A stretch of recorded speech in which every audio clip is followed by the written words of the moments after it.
nous allons aborder le sujet du salaire, qui est un élément important du recrutement. Déjà, une question que je vais vous poser et qui, je pense, va intéresser les candidats. Est-ce qu'il est bien ou mal vu de négocier son salaire?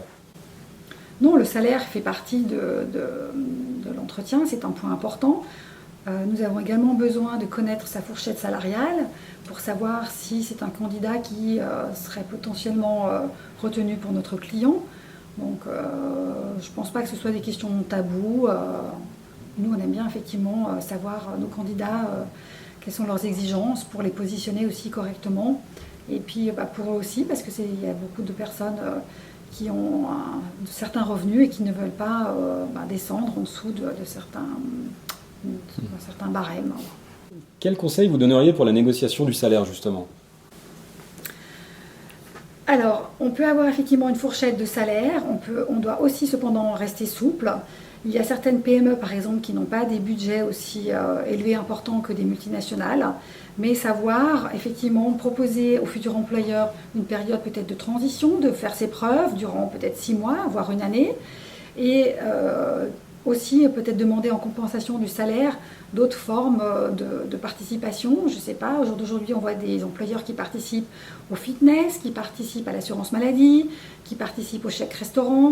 Donc voilà, on peut toujours avoir à côté de son salaire, qui est peut-être moins élevé qu'au préalable, d'autres choses qui peuvent aussi rentrer en matière dans une négociation. Mais le salaire, ce n'est pas seulement la somme que vous avez à la fin du mois sur le compte en banque. Y a-t-il des secteurs où la question du salaire est plus sensible que d'autres? Non, à mon sens, je ne vois pas. Bon, c'est vrai qu'après, de toute façon, tout ce qui va être fonction publique, c'est des barèmes, des grilles salariales, des très grosses entreprises également. Donc là, les choses, de toute façon, sont établies d'avance. Il n'y aura pas de problème de discussion, puisque les choses sont claires depuis le début. Mais non, il n'y a pas d'endroit, à mon avis, où il y a plus de sensibilité. Pour les grandes entreprises, on sait que, en fait, elles ont des fourchettes en fonction de profils ou de critères. Et certaines utilisent notamment aussi la formation, c'est-à-dire si vous avez tel niveau de formation, vous avez une fourchette qui est légèrement différente. C'est une réalité aussi dans votre activité, ou quelle est la règle? Est-ce que cette règle vous la constatez? Non, tout à fait. Effectivement, quelqu'un qui, je prends l'exemple, est diplômé de l'EPFL, de Zurich ou de Lausanne, a effectivement plus de chances que quelqu'un qui a un niveau inférieur.